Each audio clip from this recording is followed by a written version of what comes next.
ವಾಂಗಿಬಾತ್ ಮಾಡುವುದು ಹೇಗೆ ಅನ್ನೋ ಬಗ್ಗೆ ತಿಳಿಸ್ತಾ ಇದ್ದೀನಿ. 50 ಗ್ರಾಮ್ ಆಗುವಷ್ಟು ರಿಫೈಂಡ್ ಆಯಿಲ್ ಇದಕ್ಕೆ ಬಾಣಲಿಗೆ ಹಾಕೊಳ್ತಾ ಇದ್ದೀನಿ. ಇದಕ್ಕೆ 1 ಚಮಚ ಕಡಲೆಬೇಳೆ, 1 ಚಮಚ ಉದ್ದಿನಬೇಳೆ, ಅರ್ಧ ಚಮಚ ಸಾಸಿವೆ, ಸ್ವಲ್ಪ ಕರಿಬೇವು ಸೊಪ್ಪು ಇಷ್ಟು ಹಾಕೊಳ್ತಾ ಇದ್ದೀನಿ.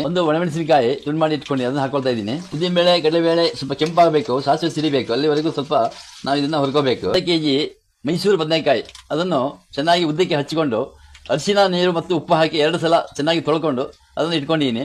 ಅದನ್ನು ಇದಕ್ಕೆ ಈಗ ಹಾಕೊಳ್ತಾ ಇದ್ದೀನಿ. ಈ ಬದನೆಕಾಯಿನ ಎಣ್ಣೆಯಲ್ಲಿ 2-3 ನಿಮಿಷ ಚೆನ್ನಾಗಿ ಫ್ರೈ ಮಾಡ್ಕೋಬೇಕು. ಈಗ ಅರ್ಧ ಚಮಚ ಅರಿಶಿನ ಪುಡಿ ಹಾಕೊಳ್ತಾ ಇದ್ದೀನಿ. ಇದಕ್ಕೆ 1.5 ಚಮಚ ಕಲ್ಲುಪ್ಪು ಹಾಕೊಳ್ತಾ ಇದ್ದೀನಿ. ಲಿಂಬೆಹಣ್ಣು ಗಾತ್ರದ ಹುಣಸೆಹಣ್ಣು ನೆನೆಸಿ ಅದರ ರಸ ತೆಗೆದಿಟ್ಕೊಂಡಿದ್ದೀನಿ. ಅದನ್ನು ಇದಕ್ಕೆ ಹಾಕೊಳ್ತಾ ಇದ್ದೀನಿ. ಹುಣಸೆಹಣ್ಣು ಮತ್ತು ಉಪ್ಪು ಈ ನೀರಿನಲ್ಲೇ ಬೇಯಬೇಕು. ಇದನ್ನ 5 ನಿಮಿಷ ಮುಚ್ಚಿ ಇಡ್ತಾ ಇದ್ದೀನಿ. ಈಗ ನಾನು ಇದು ಮುಚ್ಚಳ ತೆಗಿತಾ ಇದ್ದೀನಿ. ನೋಡಿ, ಬದನೆಕಾಯಿ ಚೆನ್ನಾಗಿ ಬೆಂದಿದೆ. 100 ಗ್ರಾಮ್ ಬಟಾಣಿ ಅದನ್ನ ಬೇಯಿಸಿ ಇಟ್ಕೊಂಡಿದ್ದೀನಿ. ಅದನ್ನ ಹಾಕೊಳ್ತಾ ಇದ್ದೀನಿ. ಇದಕ್ಕೆ ನೀರು ಸಂಪೂರ್ಣ ಆವಿ ಆಗೋವರೆಗೂ ನಾವು ಅದನ್ನ ಹೀಗೆ ಮಗಿತಾ ಇರಬೇಕು.